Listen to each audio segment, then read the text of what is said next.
So I was Armoured Corps Crew Commander in B Squadron 34th Cavalry Regiment in Townsville, so armoured personnel carriers.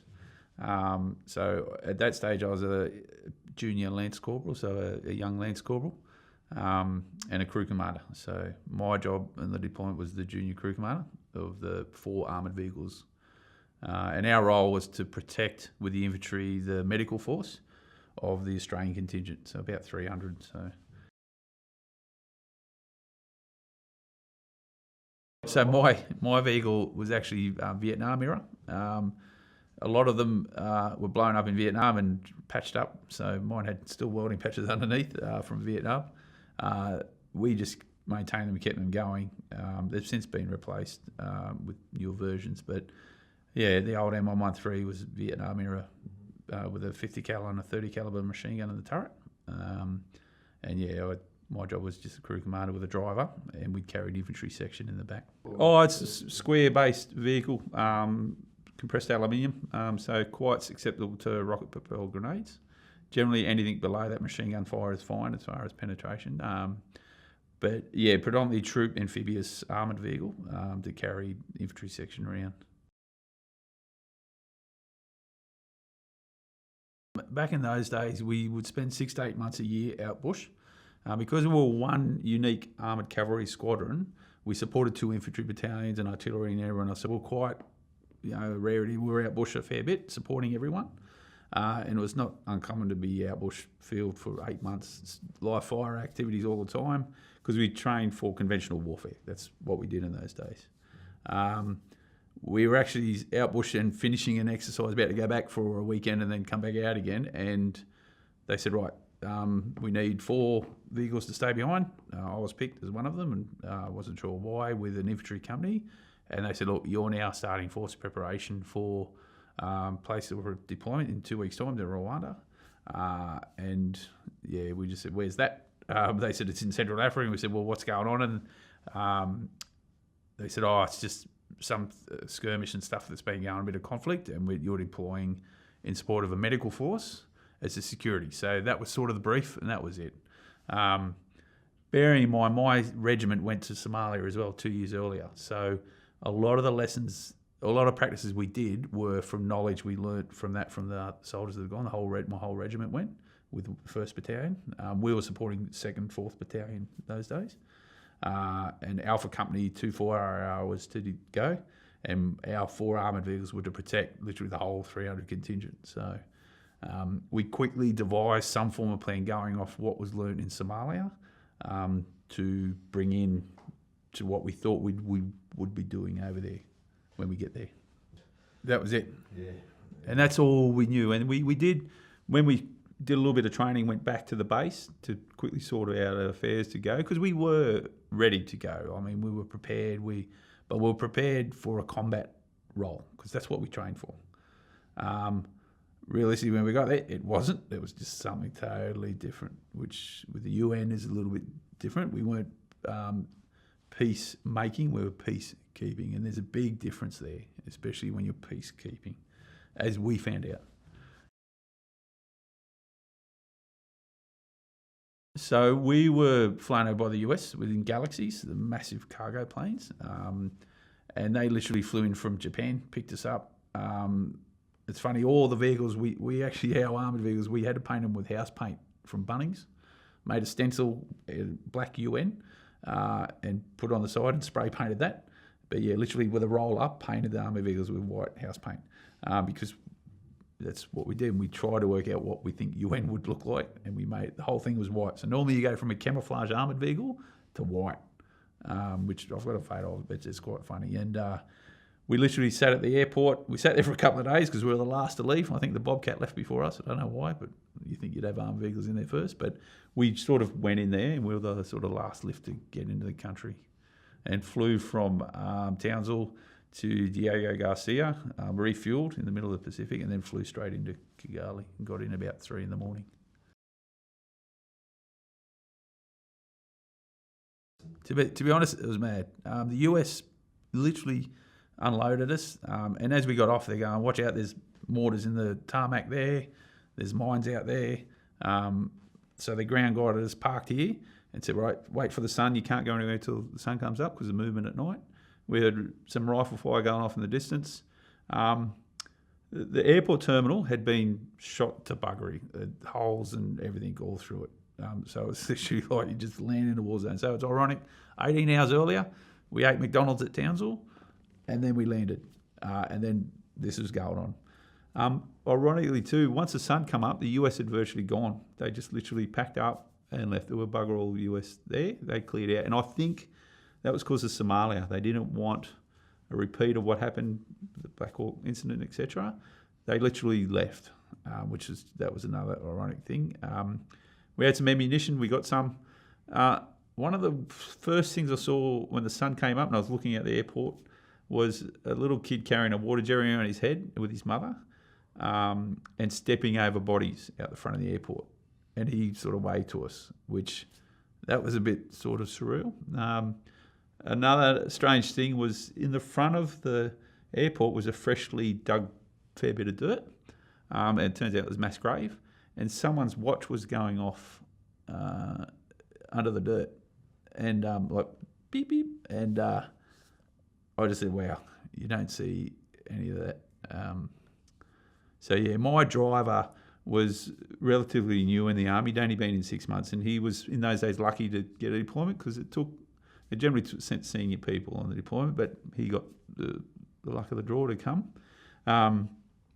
He was actually pretty upset, and I didn't know what would occur. And I said to him, look, have you shot someone? What's going on? And he said, I miss my girlfriend. And I said, look, we've got more things to worry about right now with all this going on than that, and we'll talk about it later. But that was sort of another point that sort of, and this all happened literally as the sun's coming up. So you can imagine it was a bit different from Townsville McDonald's. I think for me, you just got to be sort of mission focused, whatever that mission may be.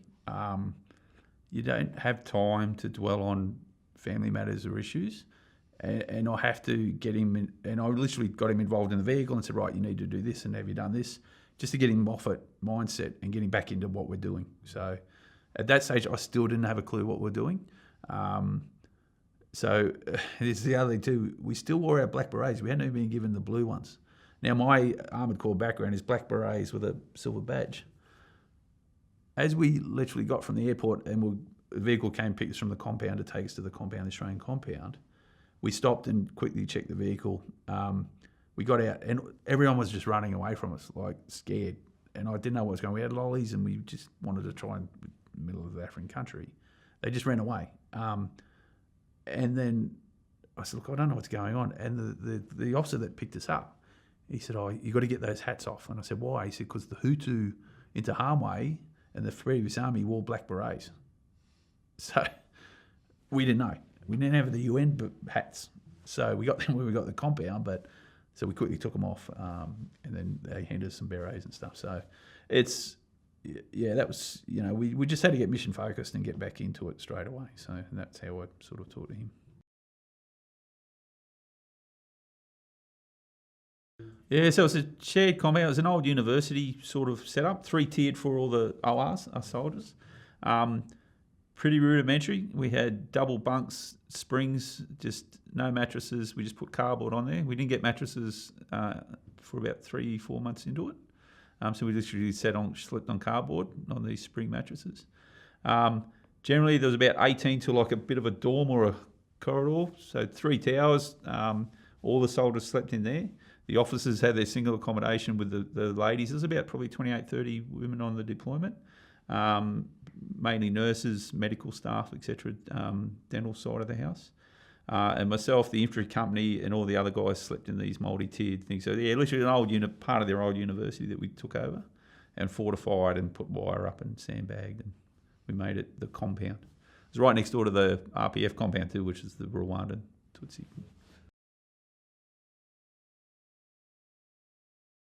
So, yeah, my vehicle was parked at the front gate because we were quickly reformed as the QRF for Kigali, Quick Reaction Force. The stadium, which the Canadian Brits with the bigger UN headquarters, had some armoured vehicles in that, but they weren't mobilised. So I quickly became the QRF. And ironically, and this is something that I still disagree with, we because we're a threat to the local army who were emerging and new, and a lot of them were kid soldiers with RPGs and machine guns and AKs, they were intimidated by my armoured vehicle. So initially we were patrolling in pairs, which you always do. You never go out less than 2 armoured vehicles. But they complained to the UN headquarters and they said, right, you can't do it. You can only send 1 vehicle. So ironically, it was me. So I would do that patrolling, whether it's taking a rubbish tip truck to the tip, whether it's patrolling Kigali. We had Care Australian orphanages. We had other key installations that we'd have to look after or go and check on. And I would do that pretty well on a regular basis every day or 2. But it was literally me and an infantry section driving around Kigali in 1 armoured vehicle. So, well, for me, our armoured vehicles, we've got to maintain them virtually all the time. So we were doing that. In the downtime we had, we just chill. It wasn't smartphones. It wasn't as much technology. We had a payphone where you had to, if you could ring home, and you had to work out the time zone to ring home. At the time, I had a girlfriend back home, so I'd try and call her whenever I could. It was $20 US sort of phone card you'd put in. It expired pretty quick, as you imagine, because it was satellite link, so it would sap up pretty quick. We had 3 pubs, boozers sort of things: a soldiers club, senior NCOs club, and a officers mess. So we could have some beers on a Friday and Saturday night just to sort of unwind. That became problematic if someone had more than the 2 cans. But we had a system where we'd put our ammunition down in the guard room and you'd virtually go back. If you're sober enough, the next day you'd get your ammo back, which we generally were. But that was sort of our way of unwinding. We had to share the compound initially with the Ghanaians and got a bit of a Ghanaian army band to play and stuff like that. So that was our downtime. But yeah, alcohol on a deployment is not always a good thing as far as how people deal with things. I had an incident with a corporal, Ramey Corporal, who we had to take his weapons off him because he was a little bit out of control. So yeah, I went to Paris and London for Rockall, which is 10 days off. So yeah, it was good. It was sort of surreal, flying from Rwanda to Kenya, then on to European country, and then back into it. So towards the end of the 10 days, yes, I just went, why am I going back into this? But yeah, I had a job to do. I had to get back. And if I didn't get back, the next guys couldn't go on Rockall or leave. So I had a job I had to get back. So the local populace weren't too bad. They were a bit sceptical of the UN because of what occurred, a couple of months earlier with the genocide. But generally, we were pretty well welcome. Once we got off the armoured vehicles and we taught the locals and taught the kids and play kick a soccer ball or something, it was good. That bit was sort of a good part. The local army was still forming, so they were pretty intimidating. They'd point guns at us every corner, just about. I just wave them off and keep driving because I was an armoured vehicle. They weren't.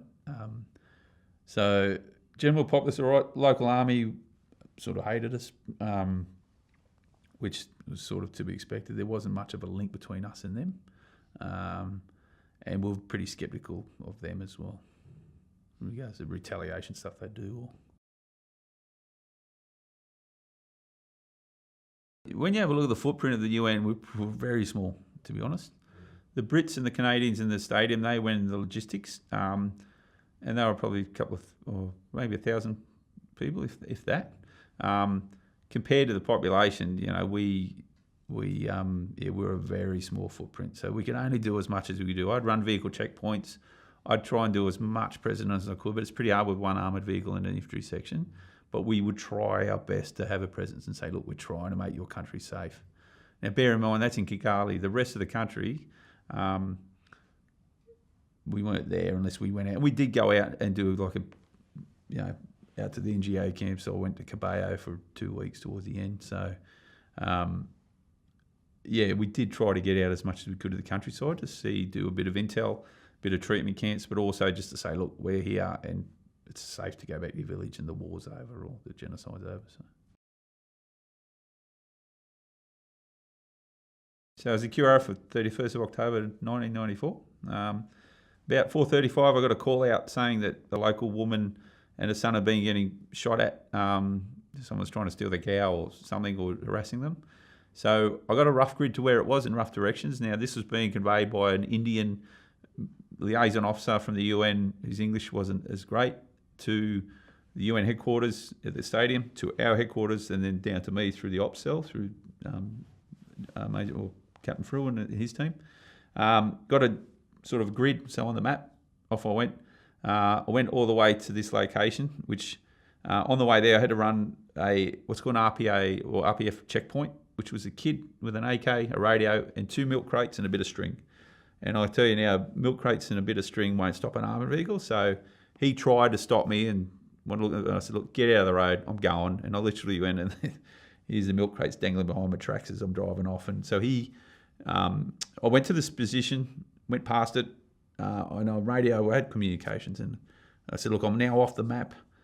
I passed the grid. They said, keep going, you should be, and they were sort of ground guiding me to the direction of the area, and I literally got to exactly what they described. It was some kilometres past, so I couldn't give them a grid where I was, last off the map. And I got there. Now, lo and behold, this kid that I ran through that roadblock had got a radio and called the QRF of the RPF onto me. So what that meant was 3 technicals, which are like high Luxes, with about 40 kids in them, with RPGs, PKM machine guns, AKs, and a major, so an adult and kids. I got to this position, put the infantry out. They started searching houses looking for these things, couldn't find them. But at that stage, I got surrounded pretty quickly. So luckily, what the infantry section I had, who jumped out, had gone out. They'd gone to ground because they saw what was going on, but the kids didn't know where they were. So that was a bit of a bonus for me. I literally sat there. So it's about 5 o'clock, going towards dusk. And this went on till about 9:30, 10 o'clock at night. And every time I'd tell my driver to start up, because the headquarters, I'm saying, look, I'm surrounded now. These kids are going to, I don't know what's going on, but it's not good. They had RPGs, two to the front, 1 to the rear. And now these RPGs could make butter out of me and would kill us. They're bad. Machine guns, not so much. But bear in mind, these are kids holding these things. And when I mean kids, I'm talking about 8 to 13-year-olds. And it's pretty scary. I remember one funny thing, my driver, who was great, he did his drills, he dropped his seat so they couldn't see. He said to me, look, what do we do? Because he's new in the army. And I said, mate, how do I? I've shot at figure 11 targets all my life. I said, this is new for me. I said, but look, I'll come up with a plan, we'll work it out. So we had communications.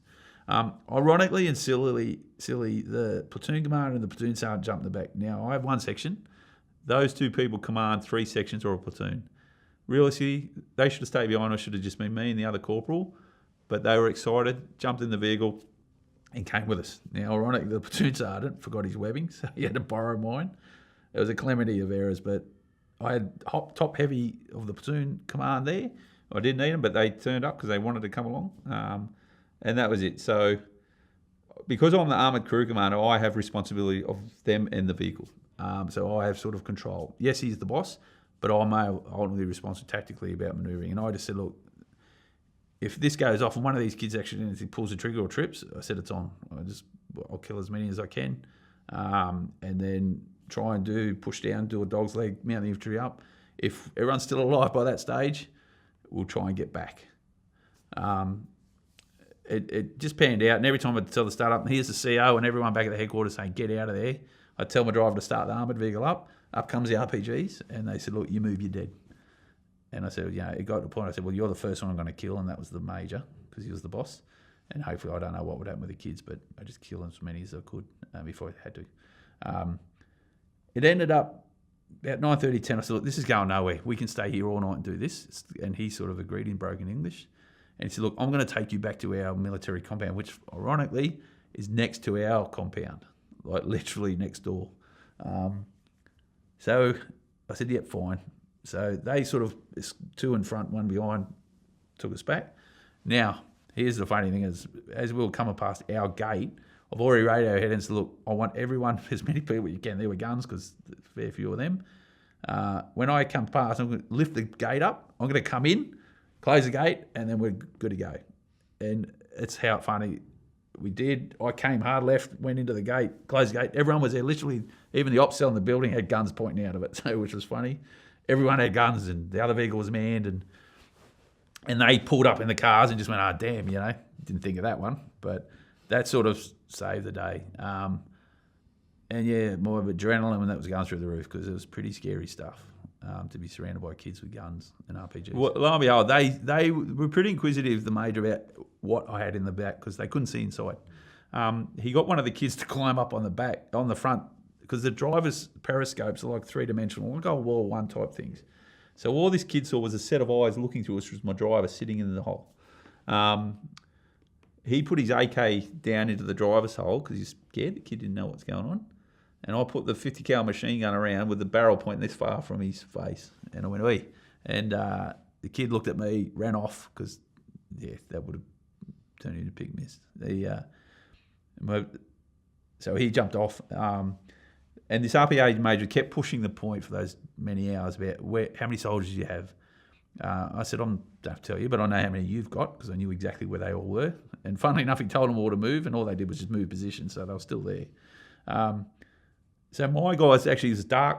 We had the sort of IR stuff, so like invisible laser red beams you see in the movies. And I told them, look, we're in communications with them. And I said through personal radios, I said, look, you need to take out the RPGs first, the kids with those who are on the technicals. So all these little red dots are on these kids. They couldn't see it, but I could through night vision stuff. And so that was sort of a fallback. If we had to hit them first, because those things would definitely make holes in me. So that was sort of how I taught the infantry. That's how we got them. And when he said, right, we're going, and they're going to escort us back, I said, right, come in now. And then to their surprise, the kids in this major, out comes these infantry sallies with all guns ready to go. And they just sort of looked at them like they were behind them, so they didn't know they were there. And they sort of dropped them out, mounted up, and then off we went.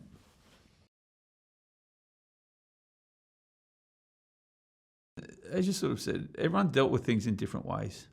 The hospital staff were rudimentary hospital that we sort of cleaned up. So you know what I mean? It had louvers with holes in it, still had holes in it in the walls from where they'd attacked it in RPGs. When the guys first got there, they were pulling body parts out of toilets that they'd hacked up and thrown in there. There were a box of grenades out the front, which we eventually cleaned up, blood and feces and everything. So the guys did a great job, the engineers. The medics worked in arduous conditions where, I mean, I'd participate in surgeries as well. Like literally turn up, there wasn't a normal operating theatre. It was the windows were open, they'd be hacksawing someone's leg off and throw it in the bin.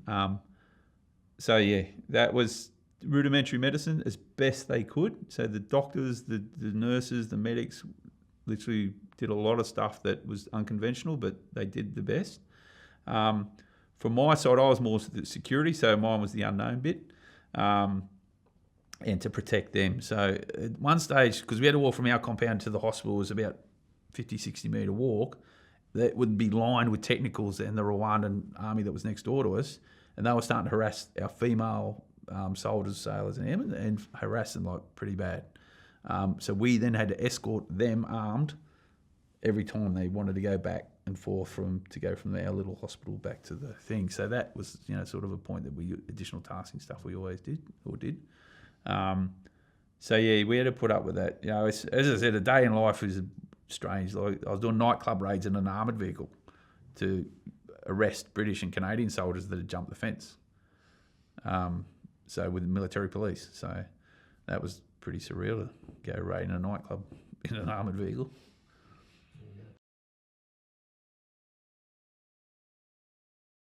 We were the first contingent, second contingent, which was Timsy, his crew were coming in. I was doing the armoured vehicle handout, which is quite in depth. You've got to tell them all about the armoured vehicles, where they're at, Hollywood servicing requirements. And they virtually said, look, we're just infantry guys off from 5-7, and we're armour.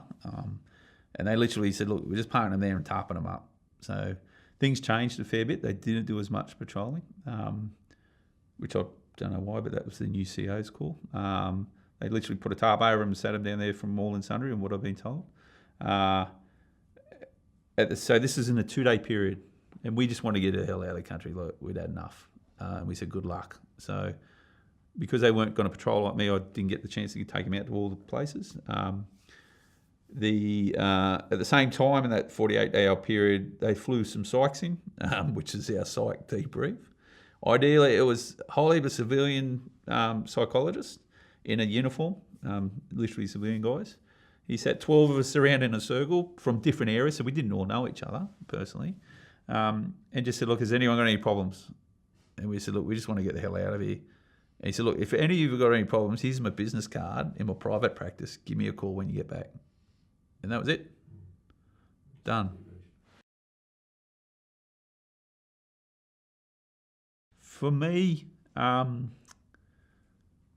was pretty surreal. I was a 23-year-old, the first dead bodies and anything was that airport, and then on for the rest of the trip. I don't know. It's left me with a lot of dark black humour. You know, I don't have much empathy or sympathy for things. Get quite angry. So to me, everything's black and white. And I have to admit, I did change after that job. I've since deployed to East Timor, in Inifet, Iraq, 2007 and 8. So I think for me, and I do a lot of presentations on Rwanda about difficult deployments. For me, it was one. Certainly changed me a lot as a person. But I was a career soldier, and I'd stayed in for another 24 years plus of that, so 32 years in the army. I only just recently discharged last year, but I do reserve work now. So me, it's about educating next lot of soldiers, sailors, airmen, or officers, and I do a lot of talks at AD for an RMC about being prepared for the unexpected. I hope no one ever does a deployment ever again, and I'm pretty sure Australian government wouldn't sign up for that sort of stuff. They didn't know what was going on. We just contributed something to something we didn't know we were going to do.